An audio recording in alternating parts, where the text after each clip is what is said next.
hadir di sini rindu untuk mendengar Roh Kudus berbicara kepada kami, dan kami tahu bahwa yang dibangun adalah jiwa kami, Tuhan. Karena jiwa kami inilah yang akan kembali kepadamu, Tuhan. Tubuh akan kami tinggalkan, tapi roh dan jiwa ini akan bersatu kembali dengan Tuhan dalam satu kekekalan, dalam pertemuan dengan Engkau selamanya. Inilah yang kami cari dalam kehidupan kami. Terima kasih berbicara lewat hamba-Mu, Tuhan. Apa yang Engkau mau untuk kami pahami dan mengerti, sehingga kebenaran ini bukan membawa kami kepada kesesatan, tetapi kebenaran ini membawa kami kepada keselamatan. Karena ketaatan tanpa pengertian, maka sia-sia kami akan tersesat. Tetapi Tuhan, pengertian yang jelas akan membawa kami pada ketaatan yang benar. Tuhan, berbicaralah lewat hamba-Mu. Kami semua siap mendengar. Dalam nama Yesus, sama-sama katakan amin.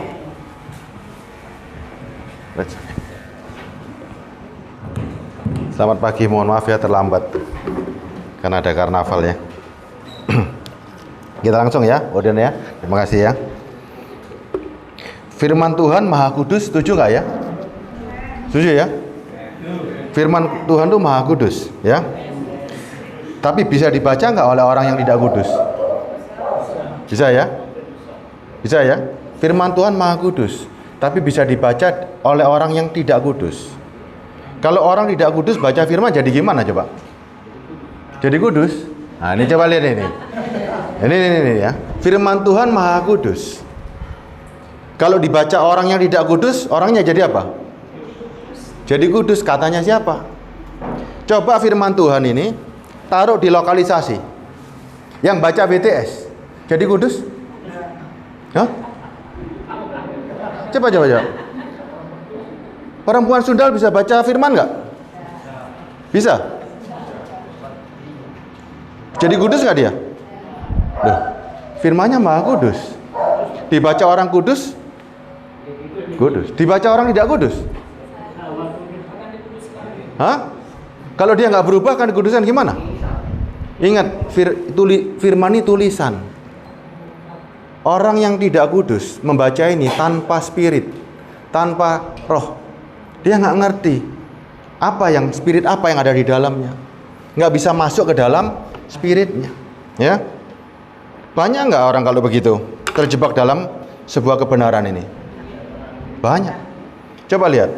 Orang-orang yang membaca tanpa Roh Kudus, baca firman tanpa Roh Kudus, jadi apa hari ini?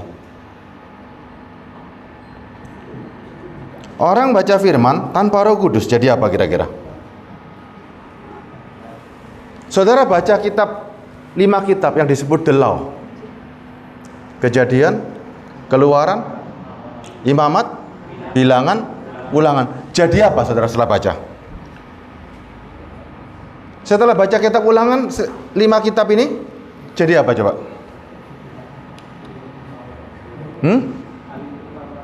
Jadi apa coba? Jadi selamat atau jadi malah gak karu-karuan? Ayo, kita mau tanya nih. Sama-sama ada di Alkitab, malah menjadi kitab yang paling dasar, menjadi the law. Orang Yahudi bilang Tanakh, ya kan? Dasar. Ada kebenaran nggak di kitab dasar ini? Ada kebenaran, ya. Ada kebenaran. Kebenarannya apa? Kebenarannya adalah orang-orang yang dikasih perjanjian semuanya tidak setia. Itu kebenaran loh. Ingat nih hari ini. Kita hari ini banyak jadi hamba Tuhan, ya. Begitu baca perjanjian lama, karena tertulis di sana, muter-muter di perjanjian lama tersebut tanpa tahu maksudnya itu apa. Ingat ya, perjanjian lama adalah perjanjian. Apa yang dijanjikan perjanjian dengan saudara hari ini? Kita baca nih. Kita baca firman sekarang, kita mau tahu dulu ini. Kita baca ini, kita cari. Perjanjian lama ada sebuah perjanjian. Perjanjiannya apa kira-kira? Saudara kan pernah baca kan perjanjian lama? Adik-adik pernah baca ya? Pernah baca semua kan? Apa yang diperjanjikan dari perjanjian lama? Apa kira-kira perjanjiannya nih? Hah? Kan kita ini Pak harus paham ini. Perjanjian lama, ditulis perjanjian lama dan perjanjian baru. Waktu baca perjanjian lama, perjanjian apa yang kita cari ini? Perjanjian meja bundar, perjanjian gunung Horeb, perjanjian apa ini? Ya kan? Perjanjian nubuatan dan loh, harus tahu loh kita. Kalau cari keselamatan bisa dapat nggak di perjanjian lama? Nah, sekarang lihat nih, perjanjian apa yang kita cari hari ini? Perjanjian apa antara Tuhan dengan manusia? Ya, yuk. Keluaran 34 ayat 27. Karena kadang-kadang kita nggak ngerti perjanjian apa. Makanya banyak orang ngajar itu carut marut, dicampur aduk, ya. Ini nggak tahu juntrungannya, diambil kutip sana, kutip sini. Ini sekarang lihat ya. Keluaran 34 ayat 27. Berfirmanlah Tuhan kepada Musa, tuliskanlah segala firman ini, ya. Sebab berdasarkan firman ini telah kuadakan perjanjian dengan engkau dan Israel. Apa perjanjiannya?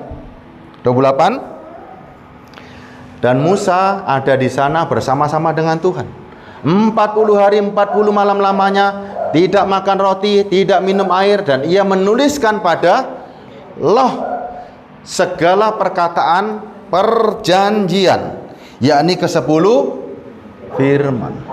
Ya, dah punya perjanjian kan? Diikat perjanjian itu, ya. Kita lihat sekarang nih, Ulangan 4 ayat 1. Ada perjanjian yang menjadi dasar. Saudara tahu kan perjanjiannya 10 firman apa aja? Jangan ada padamu Allah lain, jangan membuat patung, jangan menyebut nama Allahmu dengan sembarangan, hormati hari Sabat, hormati orang tua, jangan berzina, jangan membunuh. Itu perjanjian. Tapi di Ulangan 4 ada tambahan lagi. Maka sekarang, hai orang Israel, maka sekarang, kenapa disebut di Ulangan 4 ayat 1 maka sekarang? Kenapa? Ingat, Ulangan 4 ditulis pada zaman siapa ini?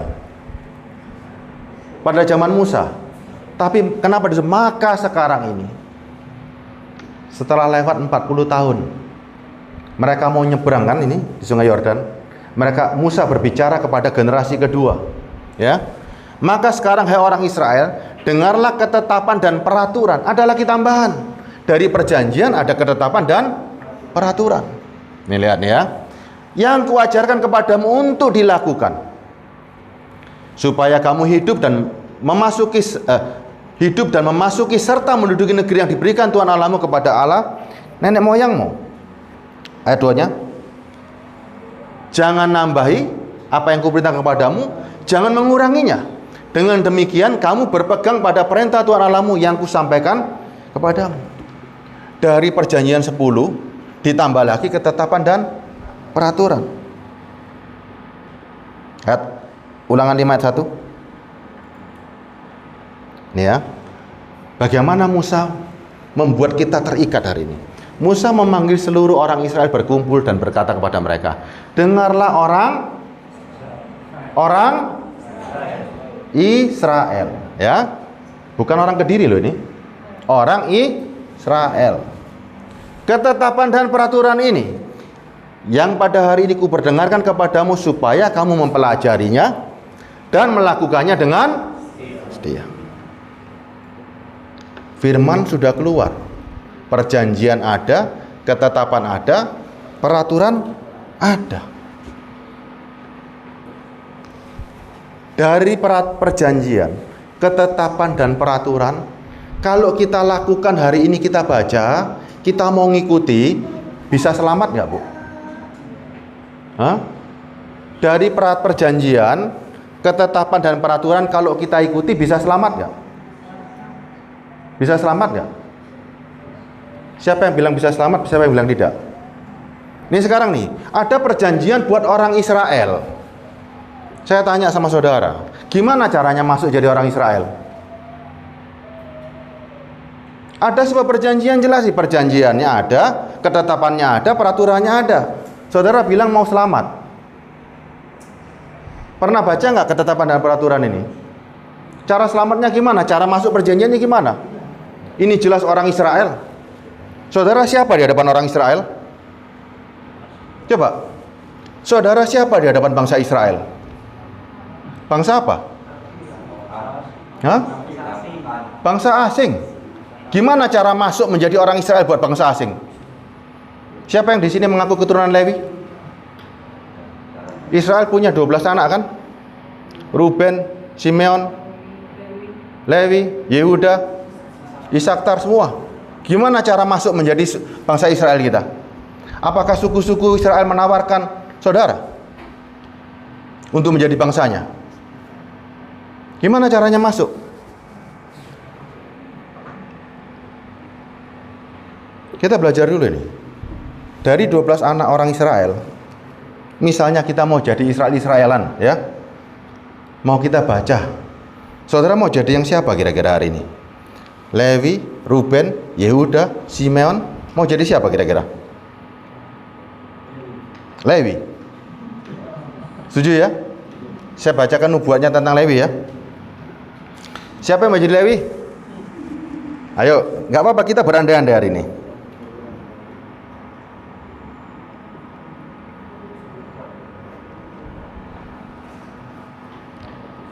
Sebentar, saya carikan lagi.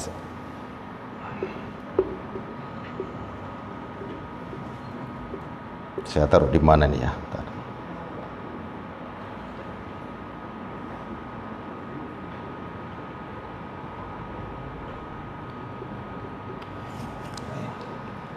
Lewi sudah ya. Lewi saya kasih nubuatannya ya.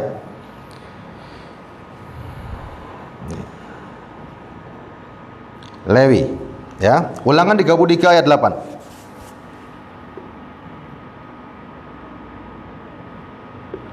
Ini waktu Musa yang bicara ya.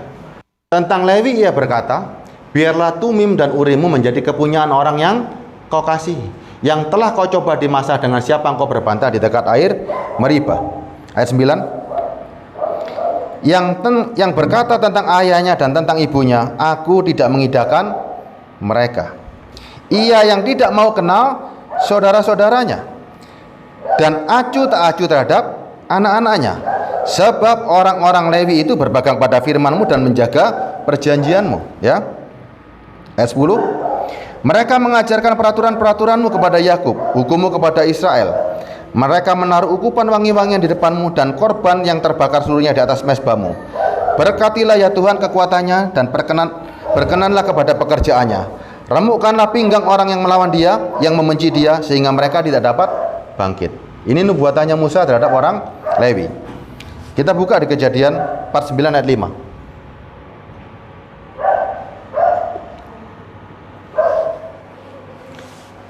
Kejadian 49 ayat 5. Simeon dan Lewi bersaudara.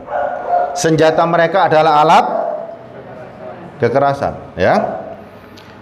Janganlah kiranya jiwaku turut dalam permufakatan mereka. Janganlah kiranya rohku bersatu dengan perkumpulan mereka. Sebab dalam kemarahan mereka telah membunuh orang, dalam keangkaraannya mereka telah memotong urat keting lembu. Ayat 7. Terkutuklah kemarahan mereka, sebab amarahnya keras. Terkutuklah keberangan mereka, sebab berangnya bengis. Aku akan membagi-bagikan mereka di antara anak-anak Yakub dan menyerahkan mereka di antara anak-anak Israel. Bagus nggak nubuatannya? Bagus nggak nubuatannya? Bagus mana sama Yakub? Coba lihat nih ya. Yusuf, ya. Yusuf nih. Kejadian 49 ayat 22. Saya bacakan Yusuf. Saudara bisa baca teliti di Alkitab. Dari 12 anak Israel, mana yang paling enak sebetulnya ya? Saya bacakan 3 saja sebagai contoh. Yusuf adalah seperti pohon buah-buahan yang muda. Pohon buah-buahan yang muda pada mata air. Dahan-dahannya naik mengatasi tembok. Ayat 23. Walaupun pemanah-pemanah telah mengusiknya, memanahnya dan menyerbunya, namun panahnya tetap kokoh dan lengannya tinggal lihat oleh pertolongan yang maha kuat pelindung Yakub. sebab gembalanya adalah gunung batu Israel. Ayat 25-nya nih ya, lihat ya. Dan oleh Allah ayahmu yang akan menolong engkau, dan oleh Allah yang Maha Kuasa yang akan memberkati engkau dengan berkat dari langit atas, ya, dengan berkat samudra raya yang letaknya di bawah, dengan berkat buah dada dan kandungan. Ayat 26. Berkat ayahmu melebihi berkat gunung-gunung yang sejak dahulu, yakni yang paling sedap di bukit-bukit yang berabad-abad. Semuanya itu akan turun kepada Yusuf, ke atas batu kepala orang yang teristimewa dari saudara-saudaranya. Lewi sama Yusuf enak mana? Nah, langsung dong Yusuf dong. Mau jadi Lewi atau mau jadi Yusuf? Hah? Seorang yang teristimewa dari saudara-saudara. Mau jadi Yusuf kah? Apa jadi Lewi? Selama ini jadi apa? Bingung sekarang dong? Ya kan? Nih lihat, ada nubuatan yang jelas. Ya. Ayat 8-nya sekarang. Kita balik ayat 8. Buat Yehuda. Yehuda, engkau akan dipuji oleh saudara-saudaramu. Tanganmu akan menekan tengkuk musuhmu. Kepadamu akan sujud anak-anak ayam. Kalau saudara jadi Lewi, saya lebih baik jadi Yehuda. Orang Lewi tidak akan bisa menekan orang Yehuda. Ayo, bingung lagi sekarang mau jadi apa ini? Hah? Lewi, Yehuda atau Yusuf? Gimana caranya jadi Yusuf? Ada keterangannya enggak? Gimana caranya jadi Yusuf? Saudara bisa jadi bangsa Israel ini karena siapa hari ini? Yesus suku apa? Yehuda kan, yang menawarkan diri, yang bisa membuat saudara menjadi bangsa Israel. Israel rohani hanya Kristus. Ya, nggak ada suku-suku lain yang bisa menawarkan diri buat saudara. Cara masuknya nggak ada. Apalagi orang Lewi, nggak mungkin. Ya, makanya kalau mau niru, baca firman yang benar, pakai mata yang benar. Ya, nggak boleh asal nih. Sekarang lihat lagi nih, sebuah perjanjian. Ya, perjanjian ini yang namanya perjanjian, ketetapan dan peraturan. Bisa saudara ikuti nggak kira-kira? Hukum Taurat, the law, yang sudah terjadi, bisa diikuti nggak oleh bangsa Israel? Yuk kita baca ya, sama-sama ya. Mazmur 78:36. Enaknya khotbah sama pendeta ini enak, jadi harus ada ayat semua ya. Mazmur 78 ayat 36. Sebuah hukum yang diperjanjikan, ada ketetapan dan peraturannya. Saudara mau mentaati peraturan dan ketetapan untuk cari kehidupan mestinya kan? Supaya kita selamat, kita harus mentaati peraturan. Setuju ya? Kalau peraturan itu nggak bisa saudara taati, gimana hasilnya? Saudara nggak bisa dengan setia melakukannya. Saudara mau masuk aja nggak bisa, gimana coba? Nih, tetapi mereka memperdaya dia dengan mulut mereka, dengan lidahnya mereka membohongi dia. Ayat 37-nya. Hati mereka tidak tetap pada dia dan mereka tidak setia pada perjanjian. Ditulis di kitab Mazmur. Orang Israel tidak bisa setia dengan perjanjiannya. Tambahin lagi Yeremia 3 ayat 8. Ya, ini lihat Yeremia 3 ayat 8. Dilihatnya bahwa oleh karena zinanya aku telah menceraikan Israel, perempuan murtad itu, dan memberikannya kepadanya surat cerai. Namun Yehuda, saudara perempuan yang tidak setia itu, tidak takut, melainkan ia pun juga pergi bersundal. Israel dan Yehuda ditulis sama Yeremia tidak bisa setia, melanggar perjanjian. Ayat 20-nya. Tetapi sesungguhnya seperti seorang istri tidak setia terhadap temannya, demikianlah kamu tidak setia terhadap aku, hai kaum Israel. Demikianlah firman Tuhan. Lihat nih, ada sebuah kegagalan dalam memenuhi hukum Taurat. Gagal nih. Yeremia 5 ayat 11. Ya. Sebab kaum Israel dan kaum Yehuda telah sungguh-sungguh berlaku tidak setia terhadap aku. Demikianlah firman Tuhan. Mengerti ya? Perjanjian lama ada sebuah hukum, peraturan, dan ketetapan. Tapi tidak ada satupun manusia di perjanjian lama yang bisa mengikuti. Saudara kalau mau masuk di sini mati semua hari ini. Mati. Maleakhi 2 ayat 10. Ya, Maleakhi 2 ayat 10. Bukankah kita sekalian mempunyai satu Bapa? Bukankah satu Allah menciptakan kita? Lalu mengapa kita berkhianat satu sama lain? Dengan demikian menajiskan perjanjian nenek moyang kita. Ayat 11-nya. Yehuda berkhianat dan perbuatan keji dilakukan di Israel dan di Yerusalem. Sebab Yehuda telah menajiskan tempat kudus yang dikasihi Tuhan dan telah menjadi suami anak perempuan Allah asing.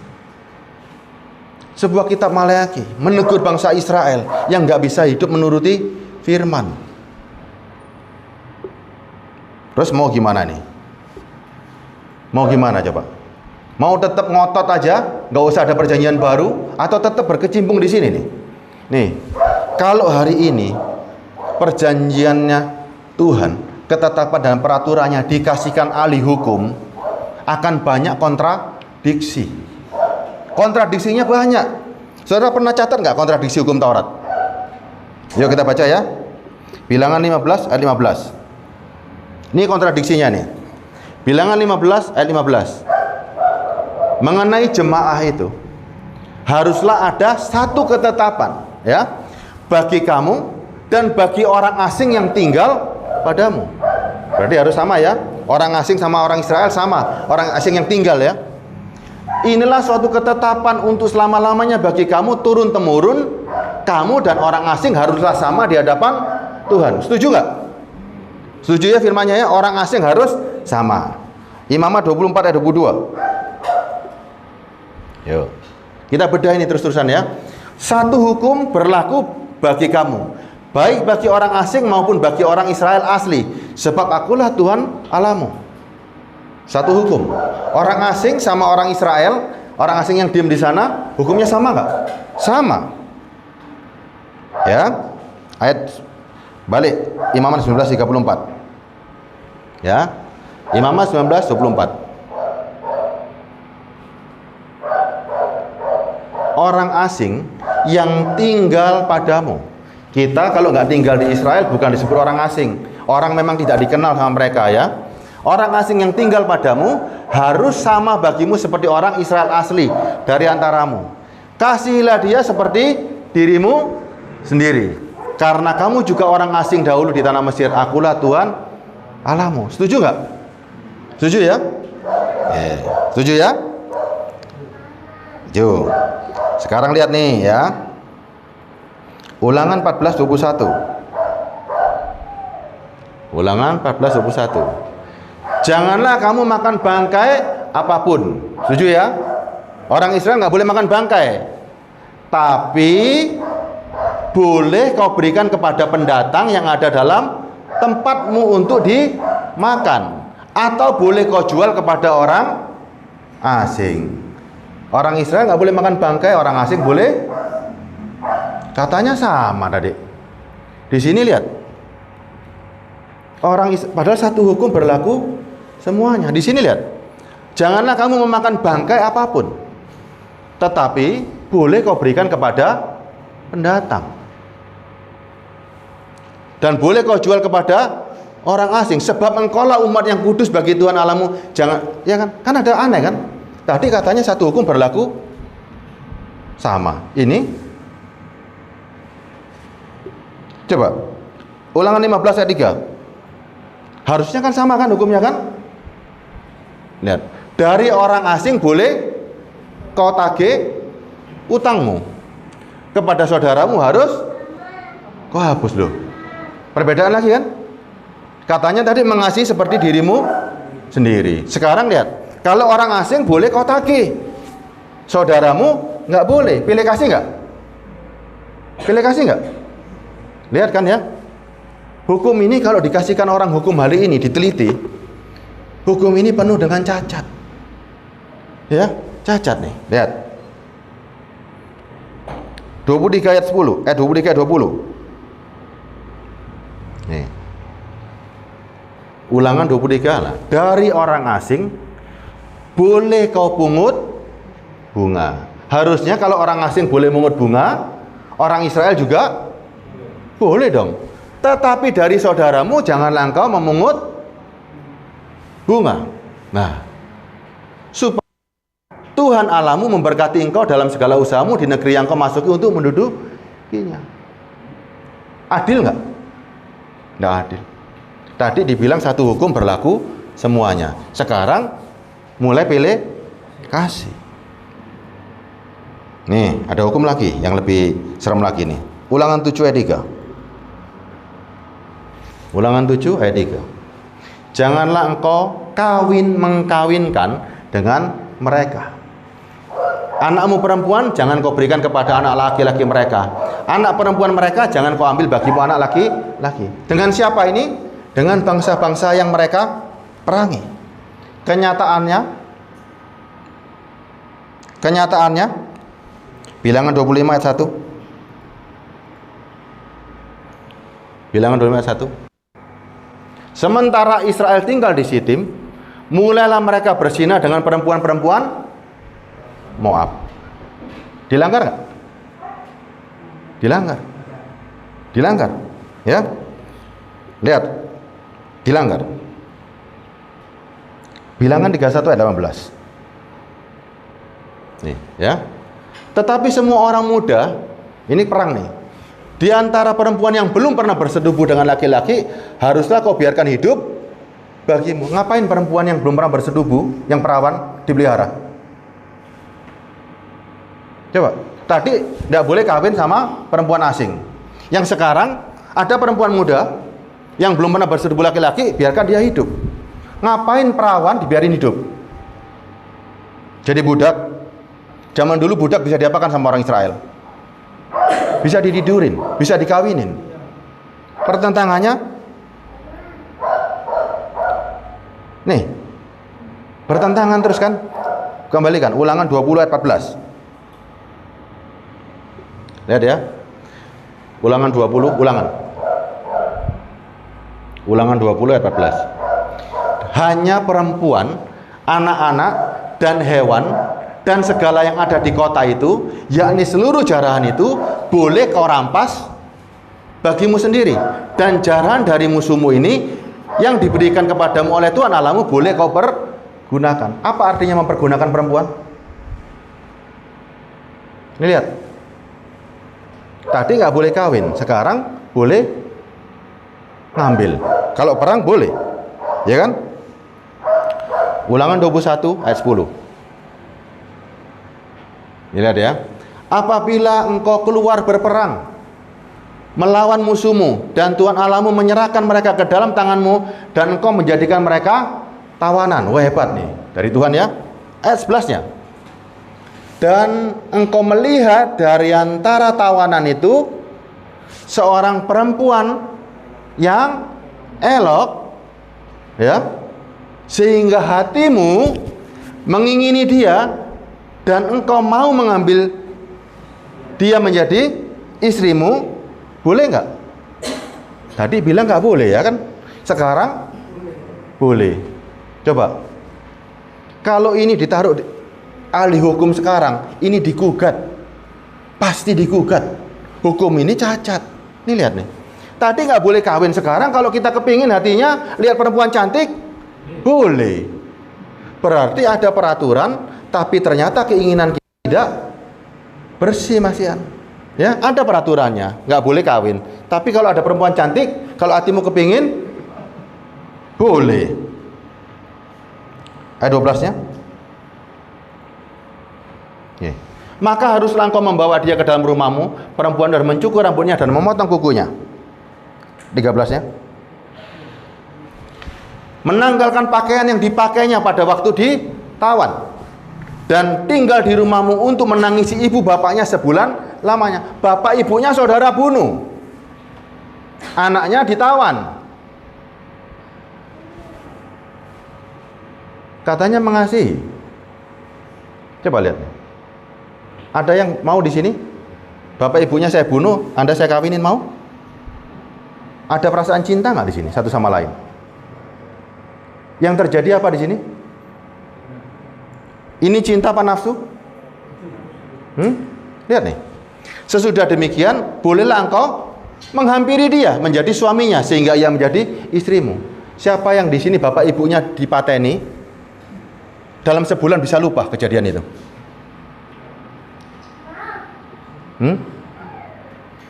Perkawinan model apa kira-kira ini? 1 bulan yang lalu bapak ibunya dibantai. 30 hari kemudian saudara kawin sama saya. Gimana kira-kira? Enak nggak Pak Joni? Hah? Bagaimana seorang perasaan perempuan bisa membayangkan ibu bapaknya dimatikan, saudara disuruh kawin sama orang yang membunuh ibu bapak saudara? Gimana perasaannya? Adik-adik gimana kira-kira perasaannya? Bisa mencintai orang yang membunuh bapak ibunya? 30 hari nggak bisa dilupakan loh. Coba bayangin. Hukum ini carut marut dari awal. Ya. Saya bukakan lagi Ulangan 2 ayat 9. Ini ya. Ulangan 2 ayat 9. Lalu berfirmanlah Tuhan kepadaku, janganlah melawan Moab. Ya. Janganlah menyerang mereka. Sebab aku tidak akan memberikan kepadamu apapun dari negerinya menjadi milikmu, karena Ar telah kuberikan kepada Bani Lot menjadi miliknya. Israel perang sama Moab nggak? Yuk. Israel perang sama Moab nggak? Kita baca ya, Hakim-Hakim 3 ayat 12. Kan nggak boleh perang melawan Moab. Hakim-Hakim 3. Hakim-Hakim 3 ayat 12. Ya. Tetapi orang Israel melakukan pula apa yang jahat di mata Tuhan. Karena Israel jahat, lalu Eglon, raja Moab, diberi Tuhan kuasa atas orang Israel. Oleh sebab mereka telah melakukan apa yang jahat di mata Tuhan. Selanjutnya 13-nya. Raja ini mengajak Bani Amon dan Bani Amalek menjadi sekutunya. Lalu majulah ia memukul orang Israel kalah. Kota pohon kurma diduduki mereka. Kalah Israel ya. Ayat 14-nya, 18 tahun lamanya orang Israel takluk kepada Eglon, raja Moab. Ya, masih diikuti orang Israel. Ayat 28-nya. Ini lihat. Berkatalah ia kepada mereka, ikutlah aku, sebab Tuhan telah menyerahkan musuhmu, orang-orang Moab, ke dalam tanganmu. Maka turunlah mereka mengikuti dia, lalu merebut tempat penyeberangan sungai Yordan ke Moab, dan tidak seorang pun dibiarkan mereka menyeberang. Ayat 29-nya. Pada waktu itu mereka menewaskan 10.000 orang dari Moab. Semuanya orang yang tegap dan tangkas, seorang pun tidak ada yang lolos. Padahal tadi ulangan tadi, jangan nyerang Moab. Sama Israel gimana kira-kira? Sudah ada kontra semua kan? Kontra kan? Saya kasih lagi Ulangan 23 ayat 3. Seorang Amon atau seorang Moab jangan masuk jemaah Tuhan.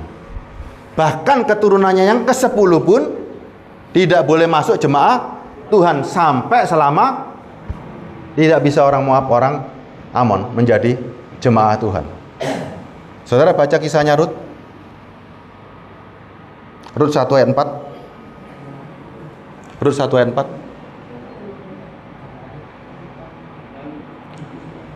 Keduanya mengambil perempuan. Cerita apa di sini di Rut? Naomi mengungsi ke Moab. Ya. Anaknya mati. Kawin sama orang-orang Moab, ya. Dapat mantu namanya Orpa.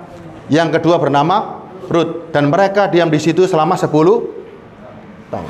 Tadi ada bilang tidak boleh jadi jemaah. Rut dikawin siapa akhirnya? Menghasilkan siapa dari Boaz? Isai. Isai menghasilkan siapa? Daud. Berapa keturunan Masian? Hukum ini sudah dilanggar sejak semula. Ya. Sejak semula hukum ini dilanggar. Mau bagaimana sekarang dengan hukum ini? Masih mau diikuti, dipertahankan? Atau gimana nih? Kita buka lagi Esra 10 ayat 10. Gara-gara ini, lihat nih. Esra 10 ayat 10 ini, ya. Esra 10 ayat 10. 10. Esra. Maka bangkitlah Imam Esra, ya. Ayat 10 ya. Lalu berkata pada, kamu telah melakukan perbuatan tidak setia. Karena kamu memperistri perempuan asing, dengan demikian menambah kesalahan Israel. Lihat nih.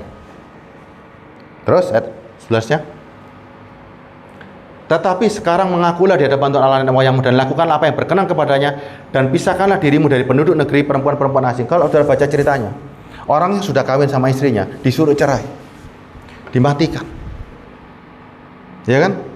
Kalau ini diterapkan sekarang, kita mau ngikuti spirit yang seperti ini, mau jadi apa? Mau jadi apa ini? Coba mau jadi apa kira-kira? Apakah bisa sempurna? Kita ini tentunya baca firman, cari kehidupan, cari keselamatan, ya. Kalau nggak ada, ini perjanjian lama, ya. Perjanjian yang pertama diberikan sama Tuhan, tapi dilanggar. Sekarang gimana caranya memperbaiki perjanjian yang pertama ini? Gimana caranya memperbaiki perjanjian yang pertama ini? Ayo kita berandai-andai nih. Gimana caranya? Perjanjian yang lama carut marut sudah. Gimana caranya nih?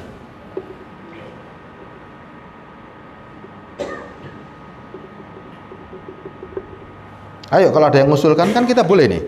Seandainya kita ini hari ini meneliti hukum ini, gimana caranya aku bisa selamat ya?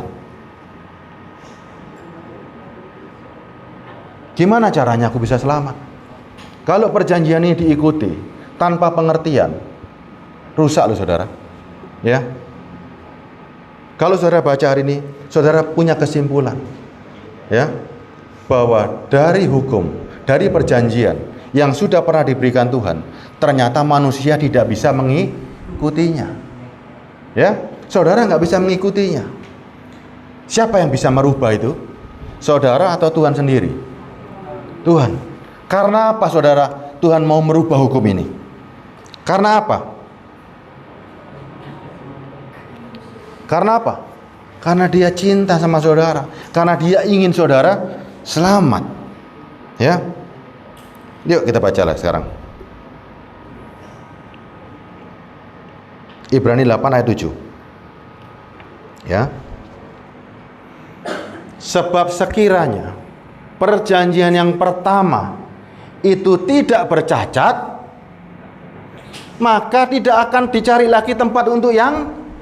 Kalau memang yang pertama itu sudah sempurna membawa saudara pada keselamatan, nggak perlu ada yang kedua, nggak perlu Yesus datang. Ngapain capek-capek? Udah bisa kok. Nyatanya saudara lihat tadi kan, nggak bisa kan? Makanya ini disebut di sini perjanjian yang pertama itu. Sebab sekiranya perjanjian yang pertama tidak bercacat, tidak akan lagi dicari tempat untuk yang kedua. Ya, artinya begini saudara. Yang pertama itu punya peraturan yang hebat, tapi dia dari luar. Hati saudara hanya mengikuti yang di luar, padahal hatinya nggak kepingin. Coba sekarang, nggak boleh kawin sama perempuan asing, hukumnya melarang. Tapi hatinya kepingin harus dituruti. Nggak boleh bercerai karena hatinya kepingin bercerai, akhirnya dituruti. Ini loh, orang saudara jadi begini loh. Banyak orang melakukan sebuah kewajiban, dipaksa oleh peraturan, tapi aslinya saudara nggak mau. Ya, lihat nih, ada orang yang menjadi orang baik, ya, tidak berzina, tidak membunuh, ya, datang ke gereja, tapi karena sebuah kewajiban, padahal hatinya nggak seneng. Ada yang orang yang sama datang ke gereja, tidak berzina, tidak membunuh, tapi dia mau datang itu atas inisiatifnya sendiri. Mana yang paling berkenan? Hah? Yang dengan inisiatifnya sendiri. Sama halnya begini, saudara dipaksa memberi, tapi hatinya dongkol. Sama orang yang memang dengan sukacita memberi, mana yang berkenan? Apalagi saudara memberi pada Tuhan, memberikan waktu, memberikan cinta. Cinta nggak ada yang bisa memaksa, harus inisiatif dari dalam. Perjanjian yang baru bukan dari luar. Perjanjian yang baru jauh lebih hebat, ya, ayat 13-nya ya. Ya, 13-nya ya. Oleh karena ia berkata-kata tentang perjanjian yang baru, ia menyatakan yang pertama sebagai perjanjian yang telah menjadi tua. Dan apa yang telah menjadi tua dan usang telah mendekat kepada musnah. Ya. Kenapa begitu? Nah, sekarang lihat nih. Perjanjian yang lama, yang pertama sudah jelas. Ada 10 perintah, ditambahi ketetapan dan peraturan. Ya. Yang bikin nggak bisa semua ditepati itu ketetapan dan peraturannya. Perjanjiannya akhirnya dilanggar. Jangan membunuh, akhirnya tetap mereka membunuh. Jangan berzina, mereka tetap berzina. Ya kan? Sekarang lihat nih, Tuhan hadir di sini buat saudara, memberikan sebuah perjanjian baru. Perjanjiannya gimana? Ya kan? Perjanjiannya bagaimana?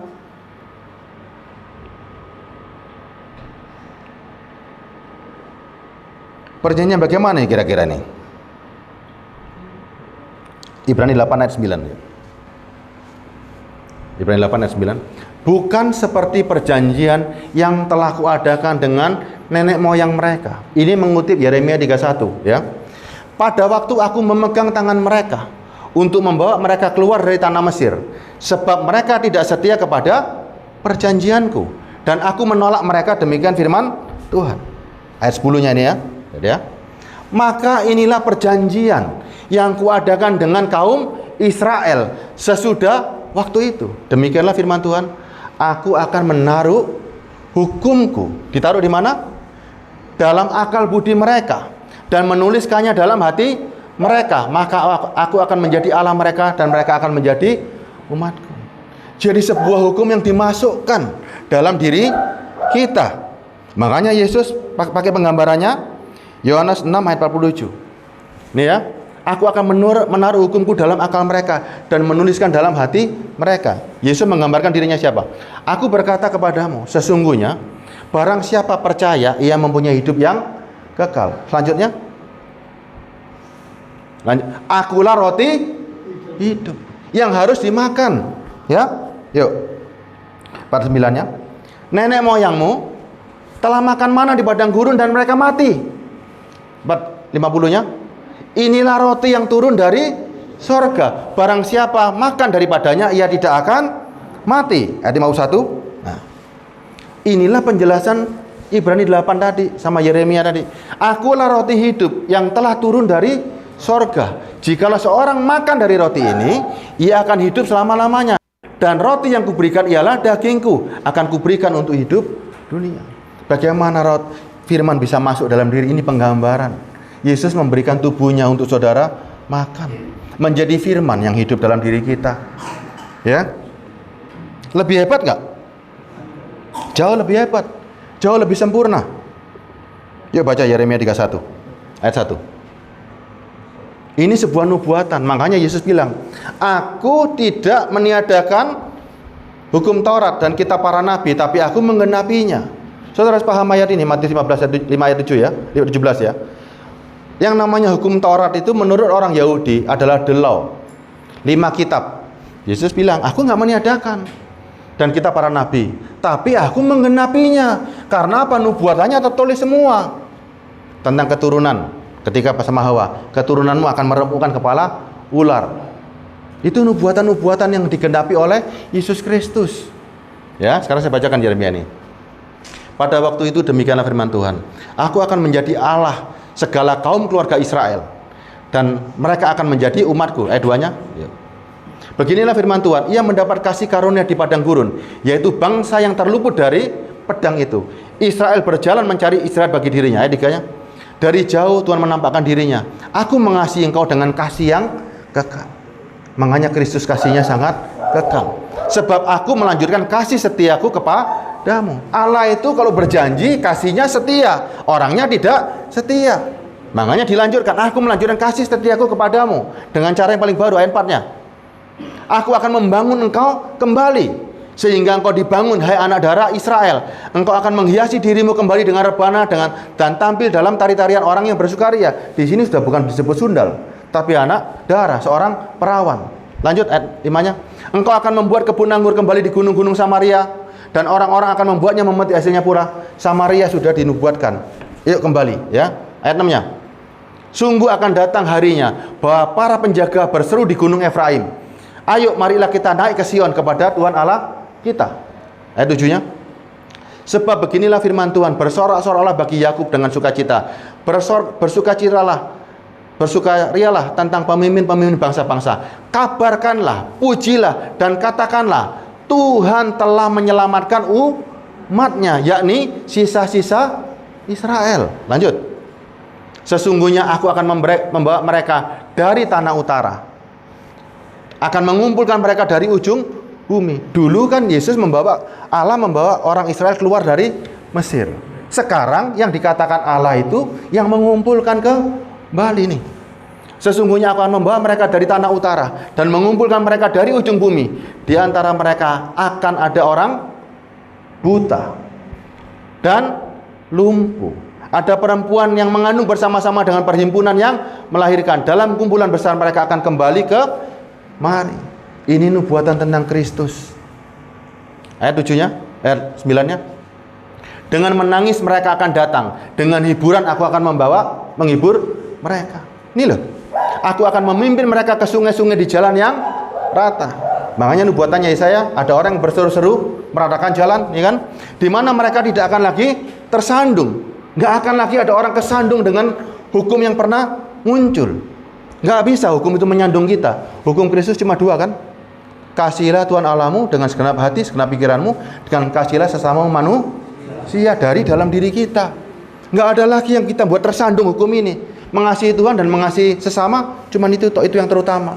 Ya kan? Ini loh. Sebab aku telah menjadi bapa Israel, Efraim adalah anak sulungku. Lanjut ayat 10-nya. Dengarlah firman Tuhan, hai bangsa-bangsa, beritahukanlah di tanah-tanah pesisir yang jauh, undangan ngajak bangsa-bangsa lain untuk masuk. Katakanlah, dia yang telah menyerahkan Israel akan mengumpulkan kembali dan menjaganya seperti gembala terhadap kawanan dombanya. Siapa yang jadi gembala agung? Kristus. Lihat nih ayat 11-nya. Sebab Tuhan telah membebaskan Yakub, telah menebusnya dari tangan orang yang lebih kuat daripadanya. Siapa yang lebih kuat daripadanya? Siapa Tuhan tebus ini? Coba. Tuhan telah menebus dari tangan orang yang lebih kuat. Siapa orang lebih kuat dari Yakub hari itu? Musa. Tuhanlah yang bisa mengeluarkan kita dari Musa. Semua nabi-nabi takluk sama Musa, hanya Kristus. Karena dia Tuhan sendiri. Aku telah membebaskan Yakub, telah menebusnya dari tangan orang yang lebih kuat daripadanya. Dulu Musa membawa keluar dari Firaun. Kristus membawa keluar daripada ikatan-ikatan yang telah dibuat oleh Musa. Ayat selanjutnya 12-nya. Mereka akan datang bersorak-sorak di atas bukit Sion. Mereka akan berseri-seri karena kebajikan Tuhan, karena gandum, anggur, minyak, karena anak-anak kambing, domba, lembu, sapi. Hidup mereka akan menjadi seperti taman yang diairi baik-baik. Mereka tidak akan lagi kembali merana. Demikian enaknya loh. Ayo 13-nya. Pada waktu itu anak-anak darah akan bersukaria, menari beramai-ramai, orang-orang muda dan orang-orang tua akan bergembira. Aku akan mengubah perkabungan mereka menjadi kegirangan, akan menghibur mereka dan menyukakan mereka sesudah kedukaan mereka. Ini sebuah janji yang luar biasa. Sebuah nubuatan digenapi. Ditulis di Ibrani lagi kan? Ayat 31-nya. Baca sendiri di rumah ya. Ayat 31-nya. Sesungguhnya akan datang waktunya, demikian firman Tuhan, aku akan mengadakan perjanjian baru dengan kaum Israel dan Yehuda. Makanya dikutip di Ibrani 8 ayat 32-nya. Kalimatnya persis itu ya.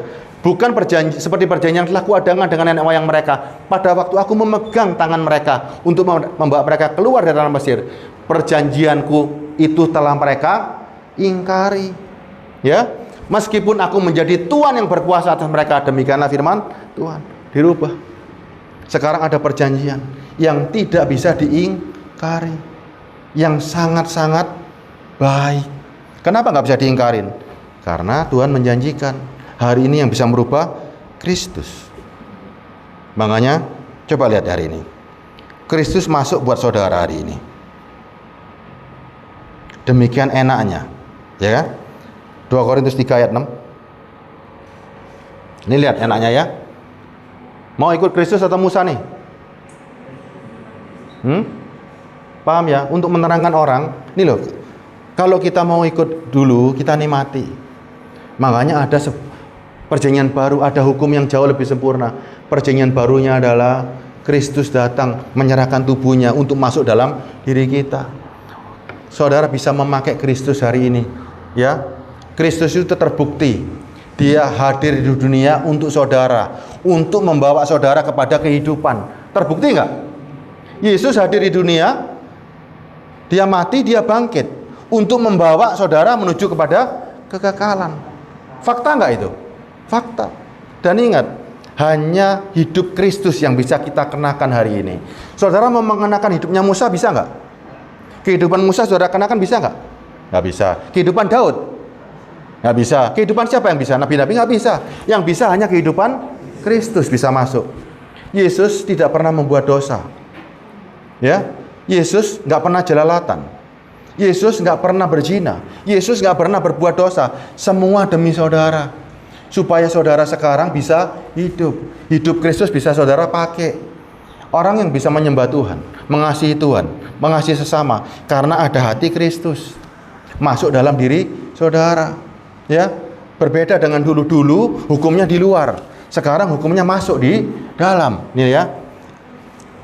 Paulus catat, ialah membuat kami, ialah ini Kristus, sanggup menjadi pelayan-pelayan dari suatu perjanjian baru yang tidak terdiri dari hukum yang tertulis. Makanya kita tidak bisa lagi dihakimi oleh hukum-hukum yang tertulis. Oh, kon dosa ini nggak bisa karena ada Kristus dalam diriku. Hukum apa lagi yang mau dikenakan? Kita sudah merdeka dari ikatan itu. Nggak ada lagi yang menghakimi kita. Karena nggak begini, nggak ada lagi. Ini Kristus yang diam. Ya, ini lihat nih. Tetapi dari roh kita bisa mengimani kan bahwa dengan memakan tubuh Kristus ada roh Kristus yang masuk. Makanya Abraham menjadi bapak orang beriman karena Abraham percaya akan janji. Kita juga percaya akan janji dari Kristus. Makanya kita disebut anak-anak Abraham, ya. Tetapi dari roh, sebab hukum yang tertulis mematikan, tetapi roh menghidupkan. Mau yang mematikan atau yang menghidupkan? Hidup. Ini yang harus saudara kabarkan. Bukan lagi muter-mulek-mulek gak karu-karuan, ya. Markus 12 ayat 29 nih. Hukumnya nih ya. Cuman ini tuh akhirnya jadinya. Markus 12 ayat 29. Markus. Jawab Yesus, hukum yang terutama, hai dengarlah orang Allah itu esa. Dan ayat 30-nya, kasihilah Tuhan Allahmu dengan segenap hatimu dan dengan segenap jiwamu, dengan segenap akal budimu dan dengan segenap kekuatanmu. Dulu hukum itu ditulis orang harus beribadah begini, bawa korban begini. Kalau nggak ada cinta percuma. Yesus mendidik, kasihi Tuhan Allahmu. Dengan kita mencintai Tuhan, kita tahu caranya beribadah. Ya, kita tahu caranya memuji Tuhan. Nggak usah diajari. Ada nggak yang di sini untuk mencintai seseorang diajari? Cinta itu timbul dan bisa memberi kita pengajaran. Coba lihat, waktu kita pacaran sama orang, diajari nggak sama orang? Panduan untuk mencintai ada nggak? Semua orang begitu beranjak dewasa akan muncul rasa cinta. Hanya anak-anak yang diberi tahu. Makanya kita sekarang sudah dewasa, sudah bisa menimbulkan rasa cinta. Makanya dicatatkan di Galatia, kalau masih anak-anak dituntun. Kalau udah akil balik, Yesus masuk. Supaya kita tahu rasanya mencintai. Enak mana ini? Dikasih peraturan atau rasanya mencintai? Sama Tuhan enak mana ini? Kan enak ini kan? Mengasihi Tuhan dengan segenap hati, dengan segenap jiwa, dengan segenap kekuatanmu. Ini loh hukumnya. Ya, diringkas semuanya. Ibadah-ibadah, liturgi diringkas, cuman ini saja. Nggak ada lagi paksaan. Kasihi Tuhanmu. Ya, kasihi Tuhanmu. Selesai. Yang selanjutnya 31-nya. Dan hukum yang kedua ialah kasihi sesamamu manusia seperti dirimu sendiri. Titik. Bagaimana kita caranya mencintai orang? Wis gak ada lagi tetek bengek macam-macam. Jangan membunuh, jangan berzina. Kita loh, kasih dia. Kita nggak mungkin membunuh orang kalau kita mencintai dia. Kita nggak mungkin sampai berbuat jahat sama orang itu kalau kita mencintai dia. Ini loh, dasarnya semuanya adalah kasih. Karena Allah terlebih mengasihi, memberikan contoh tentang cinta. Kita diberikan cinta. Tidak ada hukum lain yang lebih utama daripada kedua hukum. Ini lihat nih. Ini dimasukkan dalam diri saudara. Makanya Allah adalah cinta. Ini masuk dalam diri saudara. Coba lihat nih. Kalau kita mencintai Tuhan, kalau kita mencintai sesama, enak nggak? Enak kan? Enak sekali. Inilah yang namanya perjanjian baru. Lukas 22 ayat 19. Nih ya, ini kan sering dipakai, tapi kita nggak ngerti maknanya nih ya. Lalu ia mengambil roti. Tadi kan kita bacakan di Yohanes 6 kan, bahwa roti itu adalah tubuhnya kan. Ini loh. Mengucap syukur, lalu memecah-mecahkan dan memberikannya kepada mereka. Inilah tubuhku yang diserahkan bagi kamu, perbuatlah ini menjadi peringatan akan itu. Tulisannya perjanjian dengan aku. Ini loh, disahkan dengan ayat selanjutnya, perbuatlah ini menjadi perjanjian dengan aku. Nih, demikian juga dibuatnya dengan cawan sesudah makan. Inilah cawan perjanjian baru. Segelnya adalah ini loh, minuman sekarang. Ini adalah perjanjian baru oleh darahku yang telah ditumpahkan bagi kamu. Segelnya Kristus, itu darahnya dia. Musa tidak pernah menumpahkan darah untuk orang Israel. Kambing yang dikorbankan. Tapi Kristus, ini darahku. Mana yang menunjukkan cinta? Mana yang menunjukkan cinta pada sesamanya? Kristus. Mana yang menunjukkan cinta kepada Tuhannya? Yesus disalib karena mentaati perintah Bapaknya. Yesus juga menunjukkan kepada saudara bahwa dia mencintai saudara. Ini loh. Ini yang saudara kabarkan. Waktu saya habis. Masih ada ya, 15 menit aja, 10 menit aja. Ini yang kita kabarkan hari ini. Perjanjian yang jauh lebih sempurna. Karena diikat dengan darah orang yang membuktikan diri cintanya sama kita. Musa hanya memberikan peraturan, tapi segelnya hanya darah domba. Kristus memberikan benar-benar darahnya.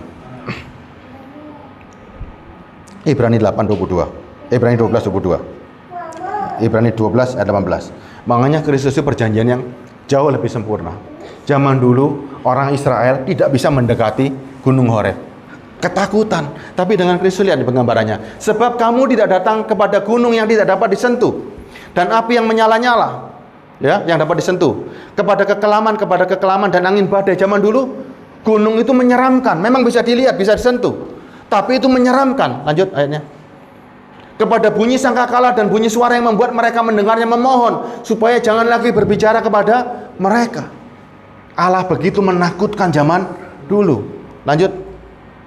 Sebab mereka tidak tahan mendengar perintah ini. Bahkan jika binatang pun yang menyentuh gunung itu, ia harus dilempari dengan batu. Saudara mau dengan perjanjian yang demikian? Ayat 21-nya. Lihat nih. Sangat mengerikan pemandangan itu. Sehingga Musa berkata, aku sangat ketakutan dan sangat gemetar. Ada berbeda. Lihat sekarang ya. Ayat 22-nya. Tetapi kamu sudah datang ke bukit Sion. Ini perjanjian baru. Kita bisa datang kepada hadirat Tuhan, ke kota Allah yang hidup, Yerusalem sorgawi, kepada beribu-ribu malaikat, suatu kumpulan yang meriah. Ada perbedaan kan? Jauh perbedaannya. Jauh.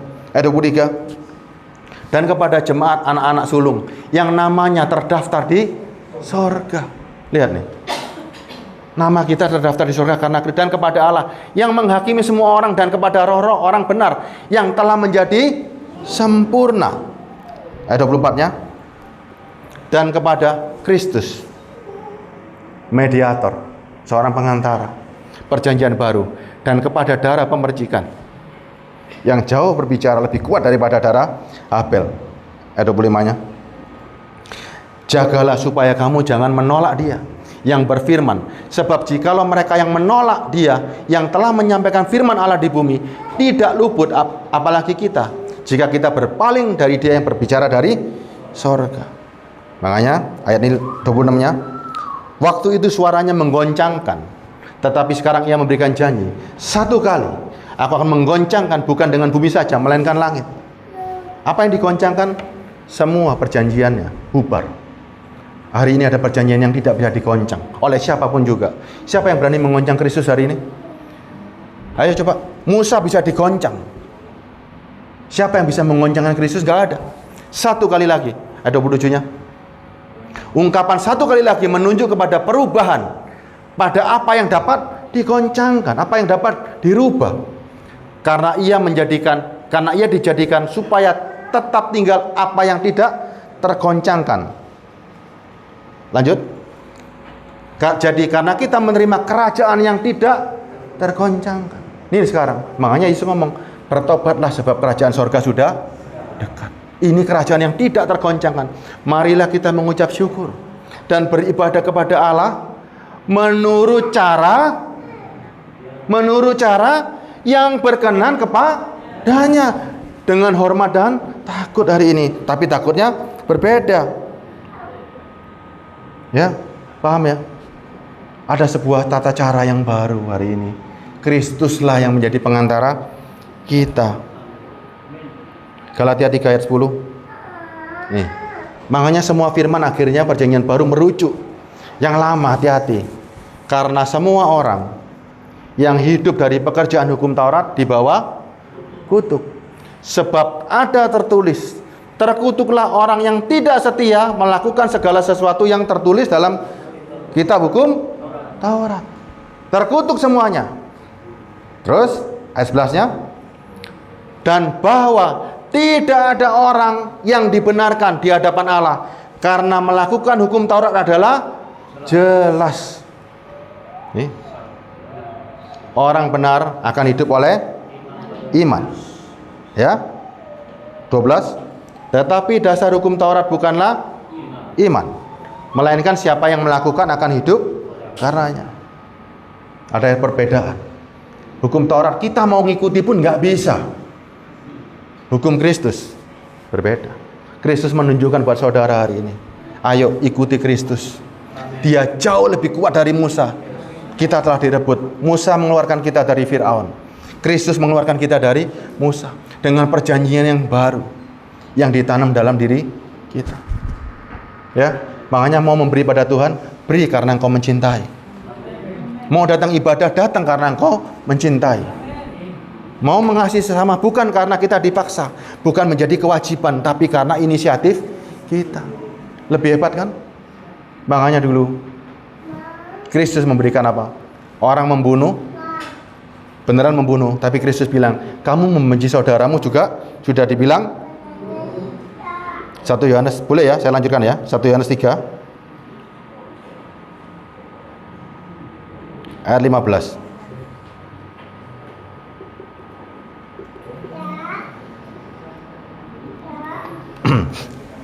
Setiap orang yang membenci saudaranya, nih firman buat kita semua kan, adalah seorang pembunuh. Lebih hebat mana Taurat sama ini? Dan kamu tahu bahwa tidak ada seorang pembunuh yang tetap memiliki hidup kekal di dalam dirinya. Gimana ini coba? Benci tok sudah nggak bisa. Sekarang ini lihat ya, ayat 16-nya. Ini buat saudara semua nih, para pelayan Tuhan. Demikian kita ketahui kasih Kristus, yaitu bahwa Ia telah menyerahkan nyawanya bagi kita, maka kita pun wajib Menyerahkan nyawa kita untuk saudara-saudara. Siapa yang berani? Hah? Ini lihat, ada perjanjian yang baru yang jauh lebih sempurna nih. Oh, dia mau nih.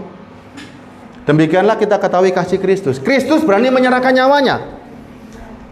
Ya, yaitu bahwa ia telah menyerahkan nyawanya untuk kita. Kita kan mau ngikuti teladan Kristus kan? Mau kan? Mau ya? Kita pun wajib menyerahkan nyawa untuk saudara-saudara. Mau? Beneran?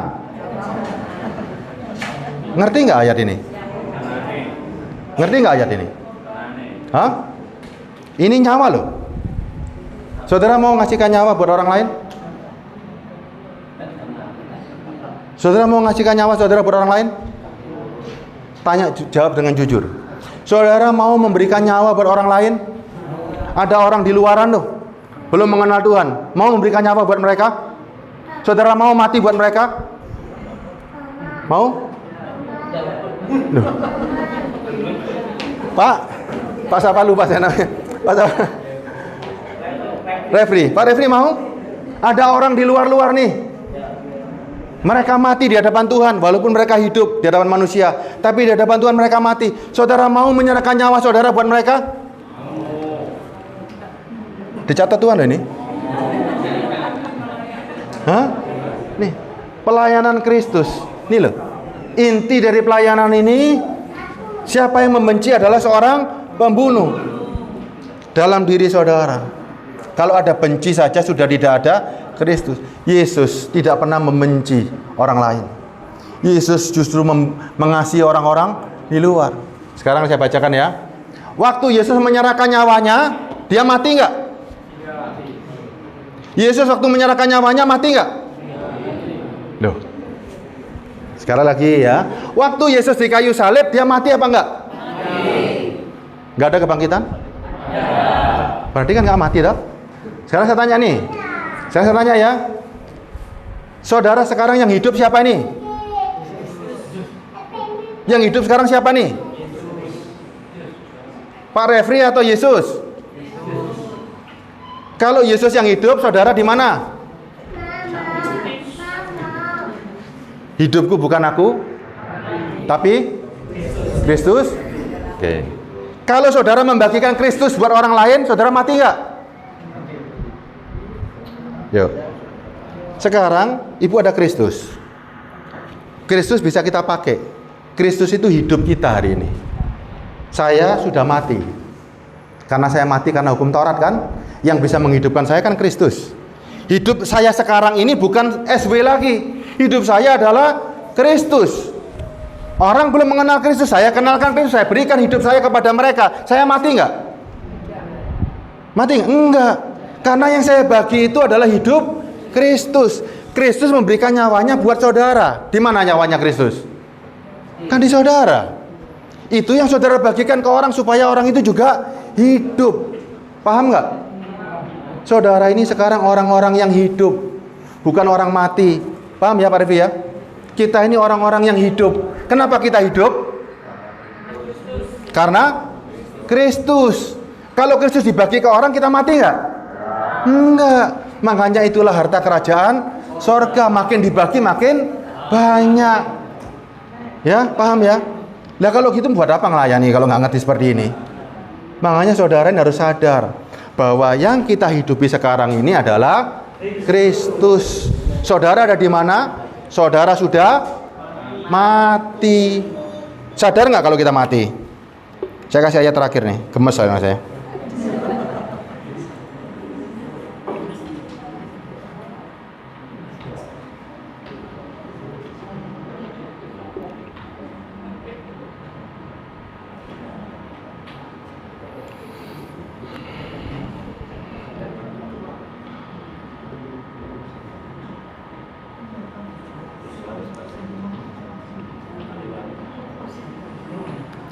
2 Korintus 13 ayat 3 ayat 14 dulu ya. Saya bacakan dulu ya supaya kita masuk nih. 2 Korintus 13. Kita anggap ini mini seminar aja ya. 2 Korintus 3 ayat 14. 2 Korintus 3 ayat 14. Tetapi pikiran mereka telah menjadi tumpul, dibutakan, ini terjemahannya. Sebab sampai hari ini selubung itu masih menyelubungi mereka. Jika mereka membaca perjanjian lama, itu tanpa disingkapkan, karena hanya Kristus yang dapat menyingkapkannya. Zaman dulu, yang namanya kemah suci, hanya ruang maha kudus yang bisa dimasuki oleh orang yang kudus. Allah itu diam di tabut perjanjian, ruang maha kudus. Hanya imam yang maha kudus yang boleh masuk. Sekarang, Kristus itu maha kudus. Hanya dia yang bisa membuka tabir. Yang bisa masuk ke dalam tabir hanya Kristus. Makanya perjanjian lama, kalau bukan Kristus yang masuk dalam diri kita, kita baca perjanjian lama, kita baca kitab suci ini, nggak ngerti apa-apa. Hanya Kristus yang bisa menyingkapkannya. Makanya hidup saudara adalah Kristus. Ayat lanjutnya, 14-nya. Bahkan sampai hari ini, setiap kali mereka membaca kitab Musa, selalu ada selubung yang menutupi hati mereka. Karena hati saudara bukan hati Kristus. Makanya sekarang berubah. Hidupku bukan aku lagi. Galatia 2.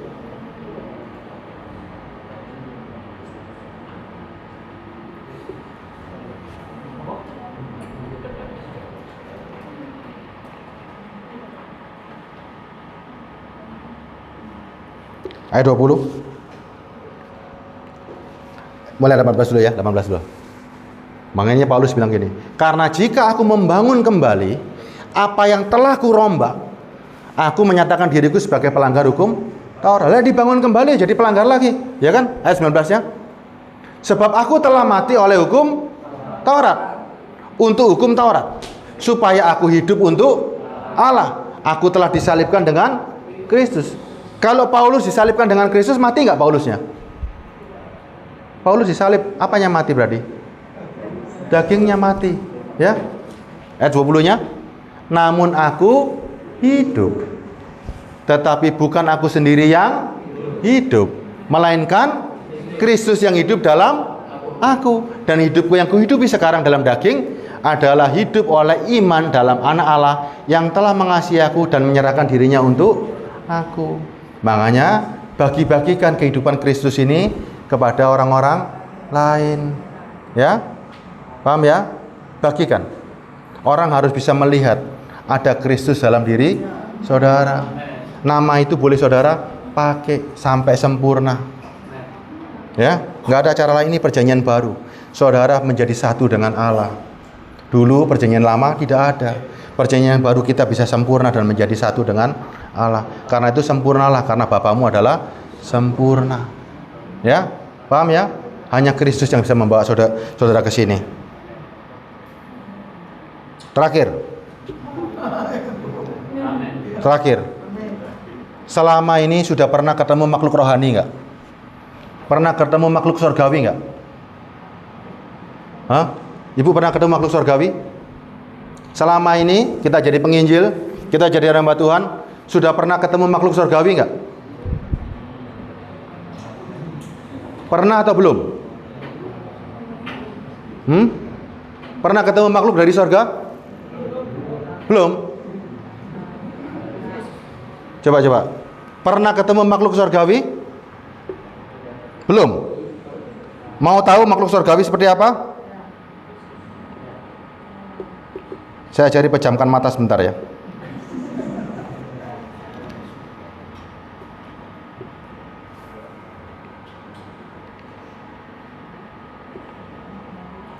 Mau ketemu makhluk surgawi, pejamkan mata sebentar, saya yang baca ya. Bukakan 1 Korintus 15 ayat 47. Saudara pejamkan mata aja. Ya. 1 Korintus 15 ayat 47. Saya yang bacakan, saudara jangan baca.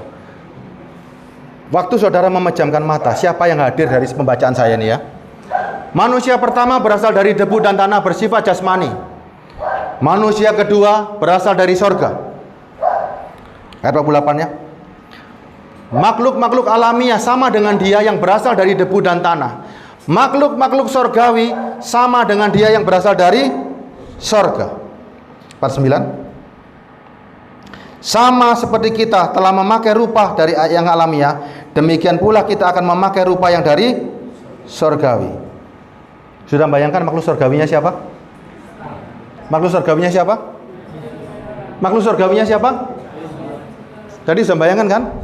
Ada tubuh alamiah, ada tubuh sorgawi. Sekarang siapa yang bisa memakai sama seperti kita telah memakai rupa yang alaminya, demikian pula kita akan memakai rupa yang dari siapa yang makhluk surgawi itu hari ini? Yesus atau saudara? Loh kan kita ini sekarang saudara pakai daging ini, sekarang saudara mengenakan Kristus. Kan saudara makhluk surgawi hari ini. Ya kan? Makanya saudara harus mengenakan. Saudara merasa menang kan hari ini kan? Kemenangannya di mana dia ayatnya? Terakhir, benar-benar terakhir. Kalau saudara ingin dari hatinya kepingin dengar firman, berarti cinta sama Tuhan, ya. Kalau kepingin bakso, berarti kewajiban, ya.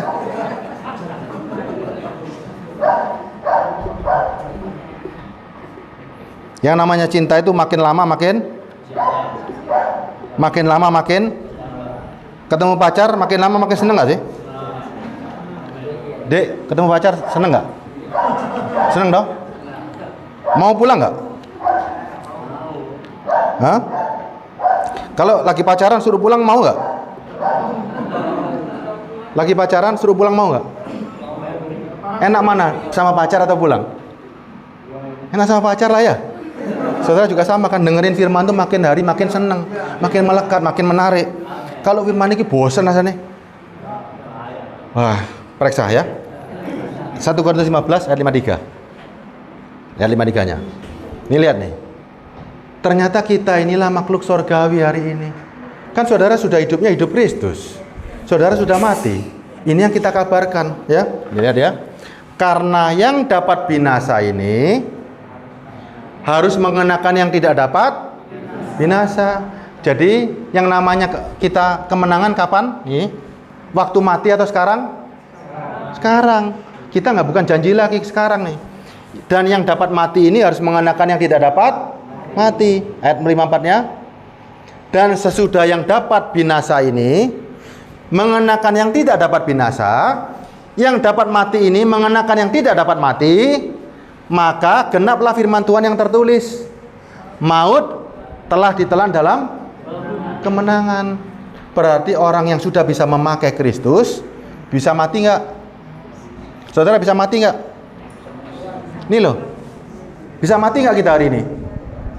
Saudara sudah hidup Kristus itu selama-lamanya. Yang mati cuma daging. Sama seperti Yesus kan, mati dagingnya tapi tetap hidup lagi. Nih, ini kan saudara berani ngomong maut telah ditelan dalam kemenangan karena kita sudah hidup. Ini sekarang saudara deklarasikan. Makanya umur tua pun tidak apa-apa, cepat-cepat ketemu Tuhan. Ya kan, nggak ada takut lagi kan?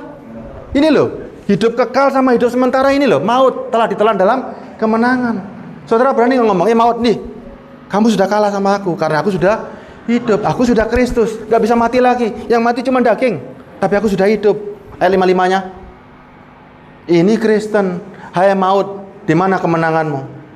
Maut sudah kita kalahkan selagi kita hidup. Ini yang saudara kabarkan. Ini yang dijanjikan. Jangan janji-janji mujizat, jangan. Ini loh dijanjikan. Berani menantang, hai maut, di mana kemenanganmu? Ini, hai maut, di mana sengatmu? Kita orang-orang yang berkemenangan hari ini. Kalau cuma mujizat sudahlah. Kuno itu kuno. Ya, ada ilustrasi begini. Ada orang waktu menyembuhkan orang pakai mujizat. Saudara yakin kan Tuhan bisa menyembuhkan orang? Yakin kan?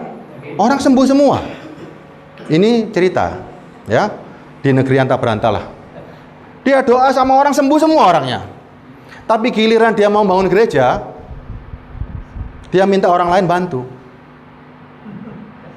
Terus dibilang sama yang disembuhkan, loh, Bapak menyembuhkan saya pakai mujizat, pakai hal gaib. Untuk bangun gereja minta hal gaib juga, Pak. Bisa nggak? Menyembuhkan orang sakit pakai kuasa Tuhan. Untuk ngisi saldo di bank kuasa Tuhan juga, nggak usah orang transfer, bisa nggak? Bisa apa nggak? Menyembuhkan Tuhan bisa. Ngisi saldo di bank kok orang yang transfer? Harusnya kalau hal gaib dia bisa, hal gaib juga bangun kerajaan Tuhan, toh?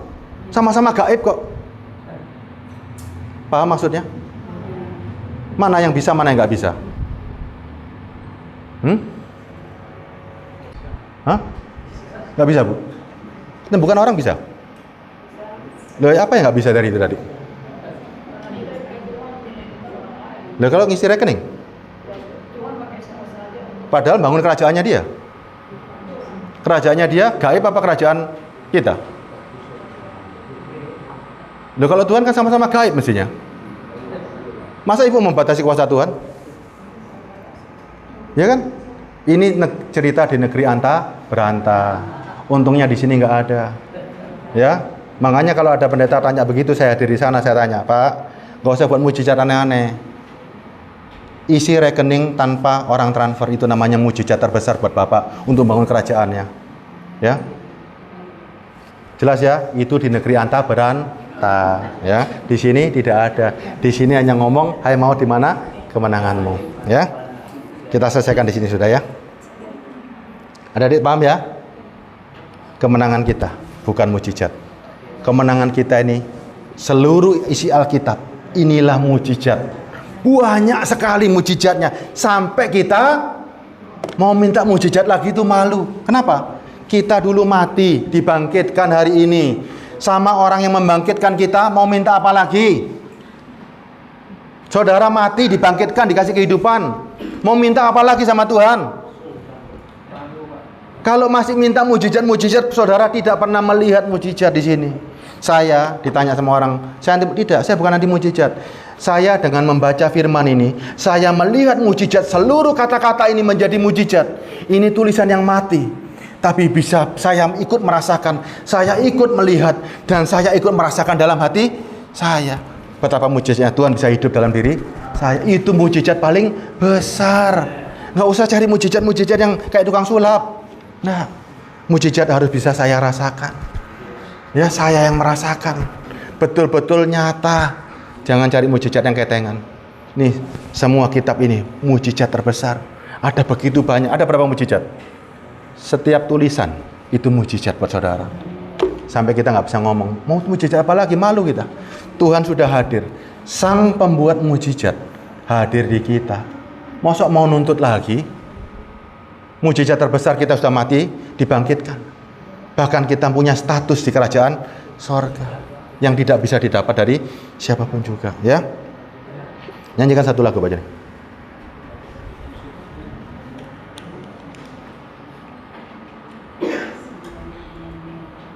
Makanya harus sempurna seperti Bapak. Tanpa kesempurnaan seperti Bapak, nggak bisa. Yang bisa sempurna seperti Bapak hanya Kristus. Makanya kalau orang memakai nama, coba sebutkan ini. Aku adalah Kristus. Aku adalah Kristus. Begitu saudara mengaku adalah Kristus, bisa berbuat dosa nggak? Ayo coba rasakan spiritnya. Begitu saudara mengaku aku adalah Kristus, bisa berbuat dosa nggak? Nggak bisa. Karena spirit Kristus melindungi saudara. Nggak mungkin Yesus berbuat dosa. Aku adalah Kristus. Spirit ini mengcover seluruh kehidupanmu. Saudara kemanapun menjadi orang yang paling kuat, menjadi orang yang punya iman yang luar biasa. Yesus nggak perlu besar, dia hanya perlu sekecil debu, tapi dia ada dalam dirimu. Bisa kuasanya seperti apa? Yesus kecil banget, saupil. Pernah lihat upil? Dikecilkan lagi, ya. Tapi dia ada dalam diri adik-adik. Jadi apa Yesus di dalam? Sekecil-kecilnya Yesus punya kuasa nggak? Berarti nggak butuh yang besar kan? Butuh hanya sekecil-kecilnya. Yang penting dia ada. Banyak orang cuma mengaku Kristus di mulut, tapi di dalam hatinya tidak ada Kristus. Makanya kita sekarang berani ngomong, aku adalah Kristus. Pak Refri adalah Refri Kristus. Karena diurapi, ditunjuk Roh Kudus masuk dalam diri kita. Ya, jangan ragu-ragu. Jangan ragu-ragu. Setan aja berani pakai nama Kristus, kok kita anaknya nggak berani pakai nama Kristus, ya? Masuk kalah sama setan.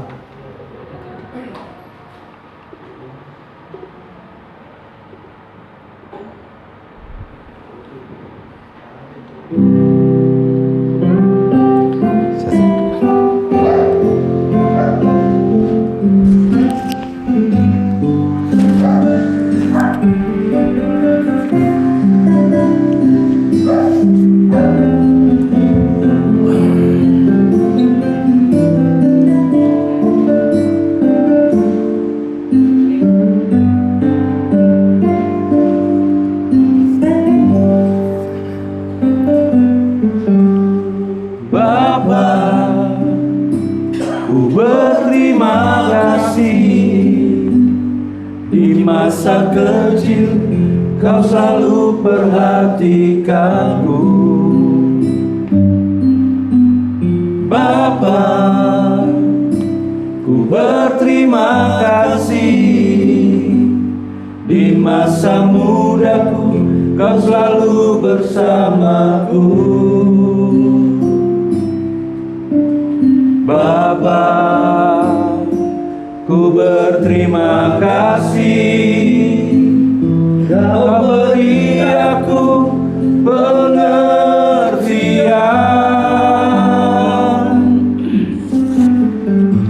Terima kasih atas bimbingan dan kasih sayang-Mu. Kini aku telah mengerti arti kehidupan.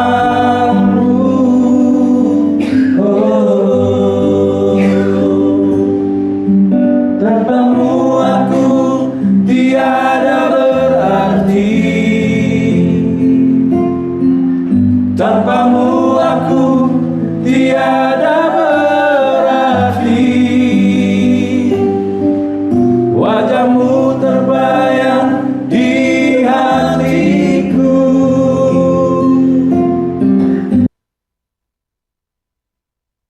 Di jiwaku. Wajah-Mu terbayang di kehidupanku.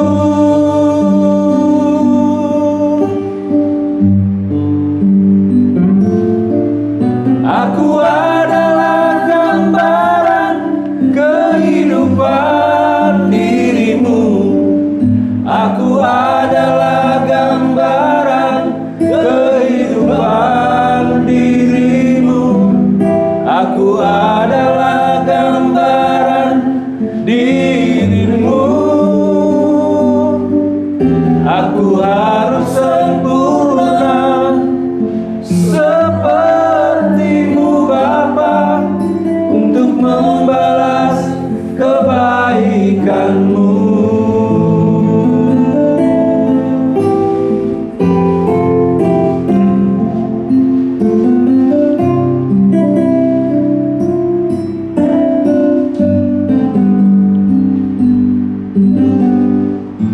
Terima kasih atas bimbingan dan kasih sayang-Mu.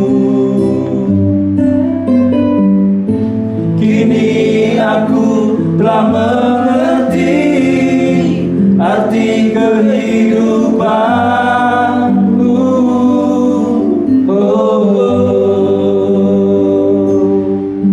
Tanpa-Mu aku tiada berarti. Tanpa-Mu aku tiada berarti. Wajah-Mu terbayang di hatiku. Wajah-Mu terbayang di jiwaku. Wajah-Mu terbayang di kehidupanku.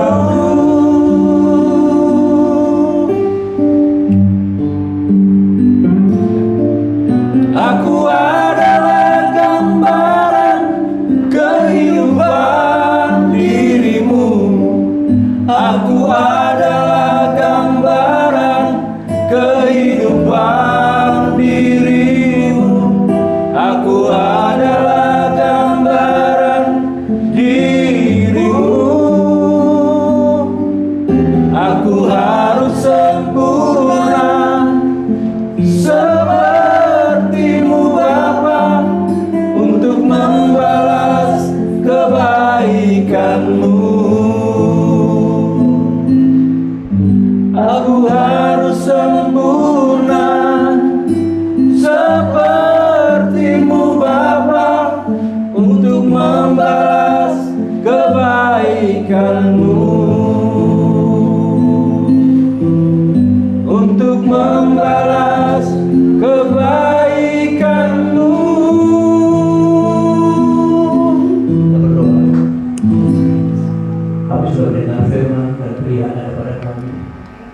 mau dalam kehidupan yang lama, perjanjian lama atau perjanjian yang baru.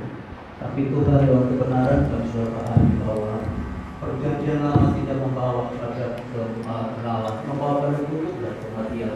Tapi perjanjian Kristus Yesus membawa kami pada kekekalan. Dan kami mau berdoa sebagai pelayan Tuhan. Dan kami kabarkan Tuhan bahwa Kristus telah hidup dalam kami. Dan Kristus itulah yang menjamin kami pada kekekalan. Bawa kami kepada Engkau hidup untuk selamat. Inilah yang kami kabarkan kepada setiap orang yang kami perlu. Terima kasih Tuhan Bapa. Terima kasih Roh Kudus. Terima kasih untuk kebenaran firman. Dalam nama Yesus sama-sama katakan amin.